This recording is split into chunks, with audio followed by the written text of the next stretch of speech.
अथ योगानुशासनम् योगश्चित्तवृत्तिनिरोधः तदा द्रष्टुस्वरूपेऽवस्थानम् वृत्तिसारूप्यमितरत्र वृत्तयः पञ्चतयः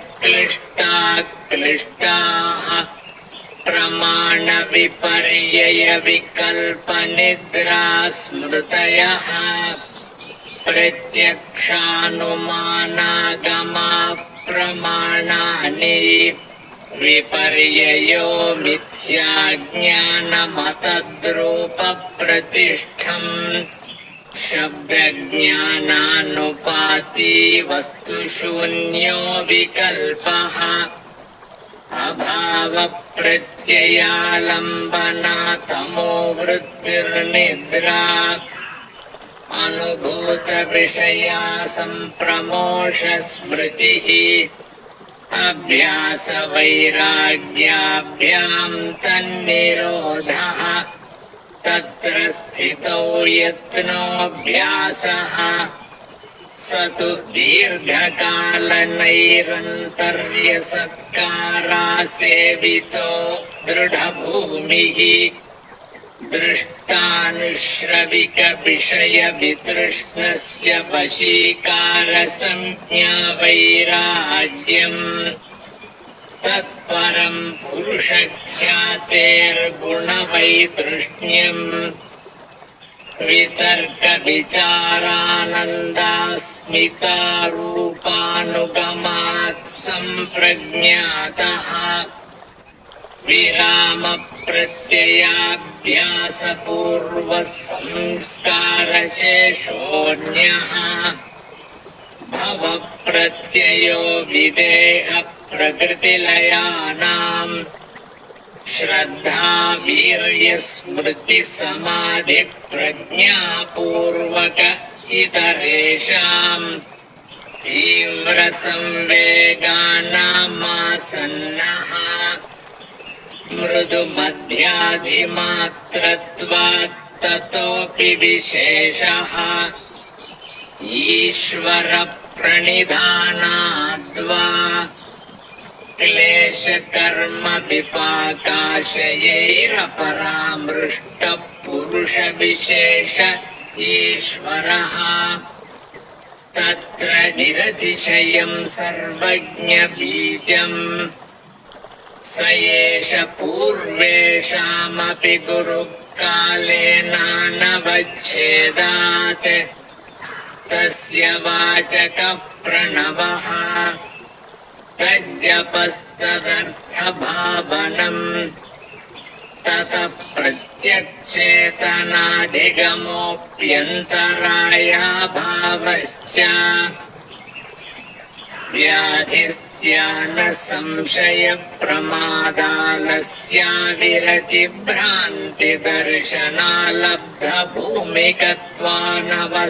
व्याधिस्त्यानसंशयप्रमादालस्याविरतिभ्रान्तिदर्शनालब्धभूमिकत्वानवस्थितत्वानि चित्तविक्षेपास्ते नवान्तरायाः दुःखदौर्मनस्याङ्गमे जयत्वश्वासप्रश्वास विक्षेपसः भुवः तत्प्रतिषेधार्थमेकतत्त्वाभ्यासः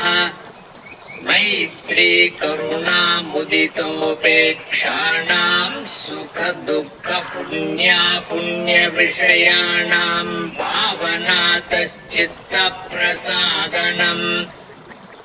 प्रच्छर्दनविधारणाभ्याम् वा प्राणस्य विषयवती वा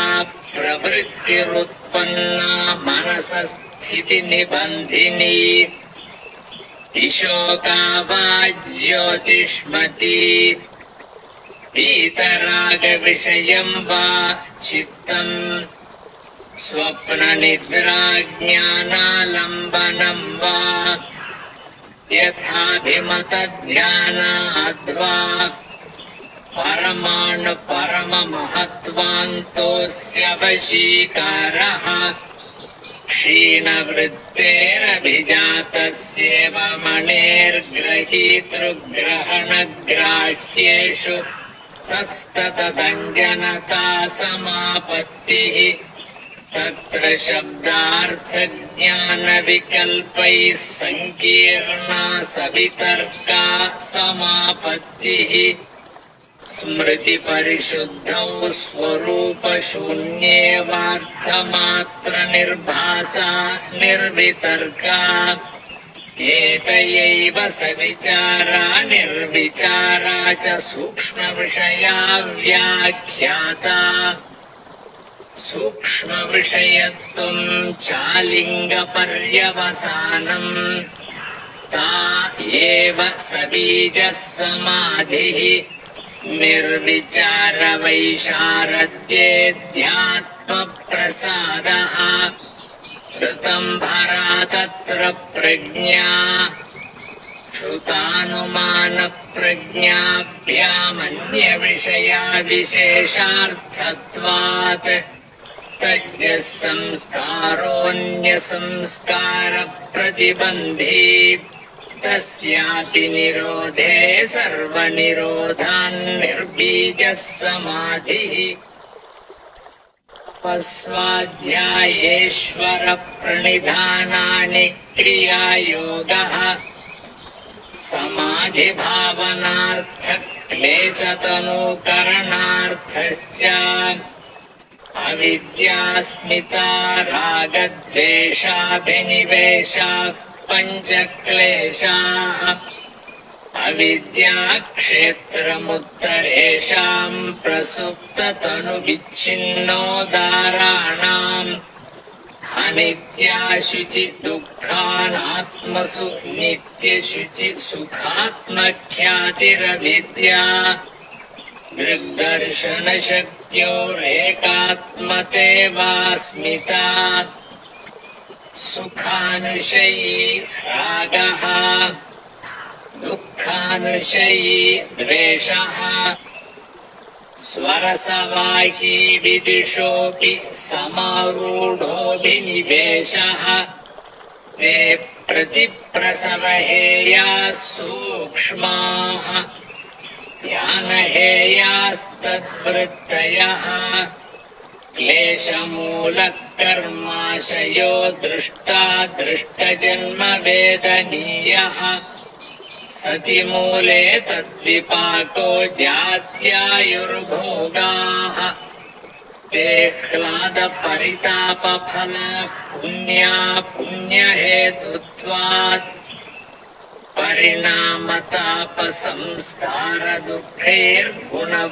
परिणामतापसंस्कारदुःखैर्गुणवृत्तिविरोधाच्च दुःखमेव सर्वं विवेकिनः हेयं दुःखमनागतम् द्रष्टुदृश्ययोः संयोगो हेयहेतुः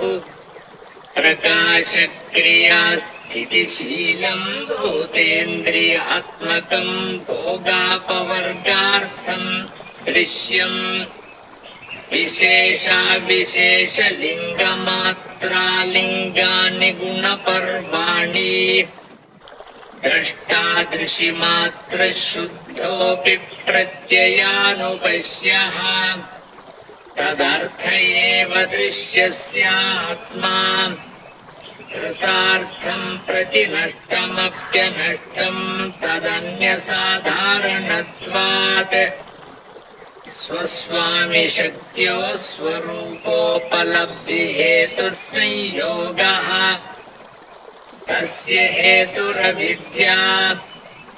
तदभावात् संयोगाभावोहानं तदृशे कैवल्यम् विवेकख्यातिरविप्लवा हानोपायः तस्य सप्तधा प्रान्तभूमिप्रज्ञा योगाङ्ग अनुष्ठानादशुद्धिक्षये ज्ञानदीप्तिराविवेकख्यातेः यमनियमासन प्राणायाम प्रत्याहार धारणा ध्यान समाधयोष्टावङ्गानि अहिंसा सत्यास्तेय ब्रह्मचर्या परिग्रहायमाः जातिदेशकालसमयानवच्छिन्नाः सार्वभौमा महाव्रतम् शौचसन्तोषतपस्वाध्यायेश्वर प्रणिधानानि नियमाः वितर्कबाधने प्रतिपक्षभावनम् वितर्काहिंसादय कृतकारितानुमोदिता लोभक्रोधमोहपूर्वका मृदुमध्याधिमात्रा दुःखा ज्ञानानन्तफला इति प्रतिपक्षभावनम् अहिंसा प्रतिष्ठायाम् तत्सन्निधौ वैरत्यागः सत्यप्रतिष्ठायाम् क्रियाफलाश्रयत्वम् अस्तेयप्रतिष्ठायाम् सर्वरत्नोपस्थानम् ब्रह्मचर्यप्रतिष्ठायाम् वीर्यलाभः अपरिग्रहस्थैर्ये जन्मकथन्ता सम्बोधः शौचात् स्वाङ्गजुगुप्सा परैरसंसर्गः सत्त्वशुद्धि सौमनस्यैकाग्र्येन्द्रियजयात्मदर्शनयोग्यत्वानि च सन्तोषादनुत्तमसुखलाभः कायेन्द्रसिद्धिरशुद्धिक्षयात् तपसः स्वाध्यायादिष्टदेवता सम्प्रयोगः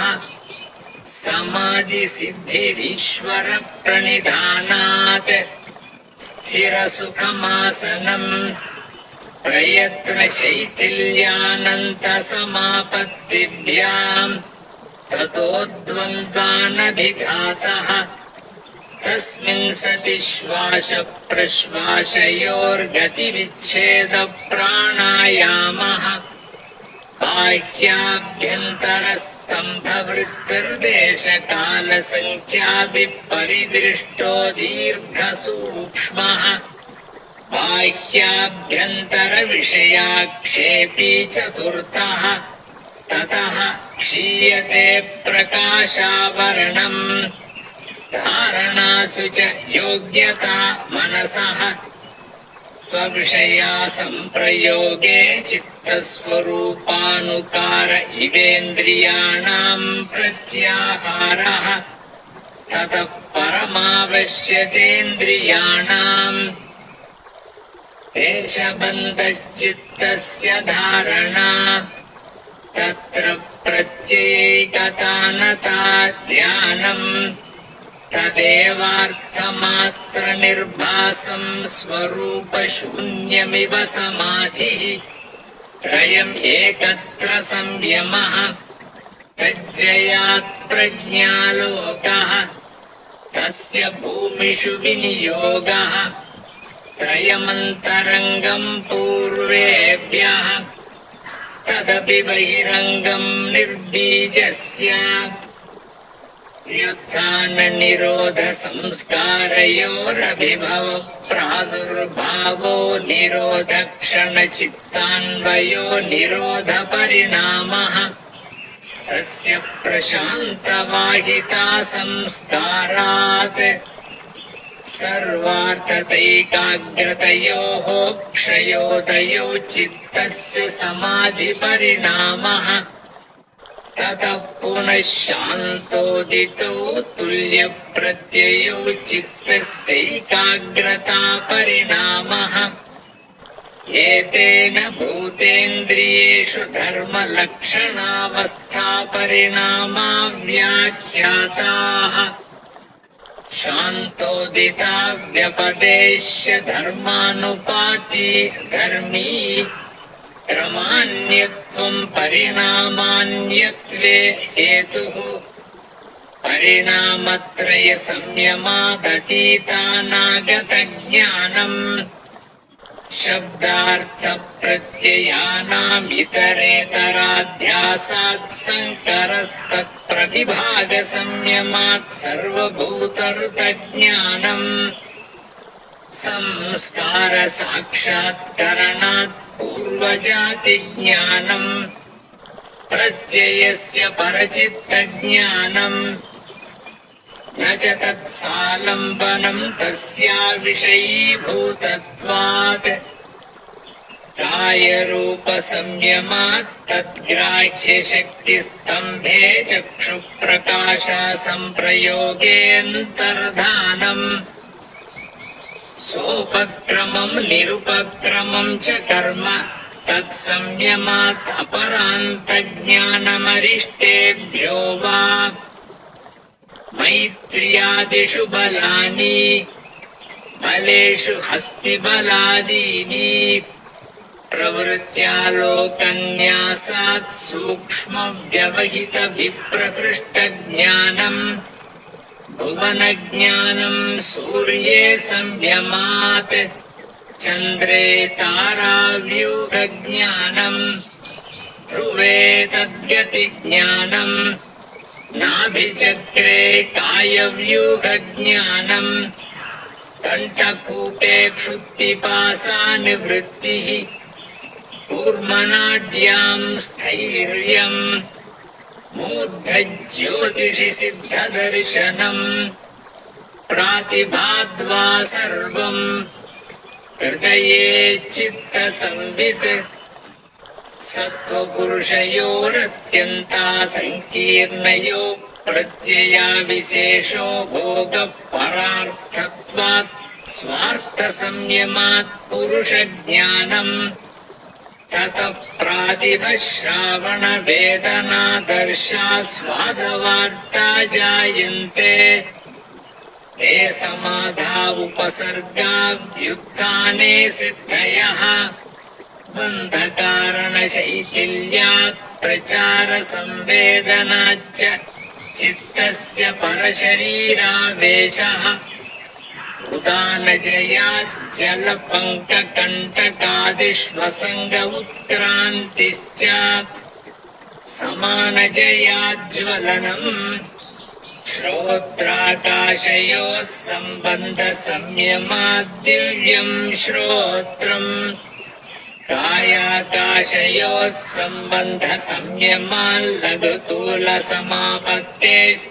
सम्बन्धसंयमाल्लघुतूलसमापत्तेश्चाकाशगमनम् बहिरकल्पिता वृत्तिर्महाविदेहा ततः प्रकाशावरणक्षयः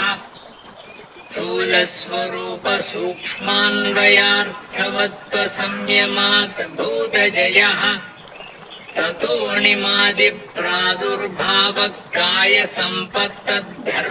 ततोऽणिमादिप्रादुर्भावकायसम्पत्तद्धर्मानभिघातश्च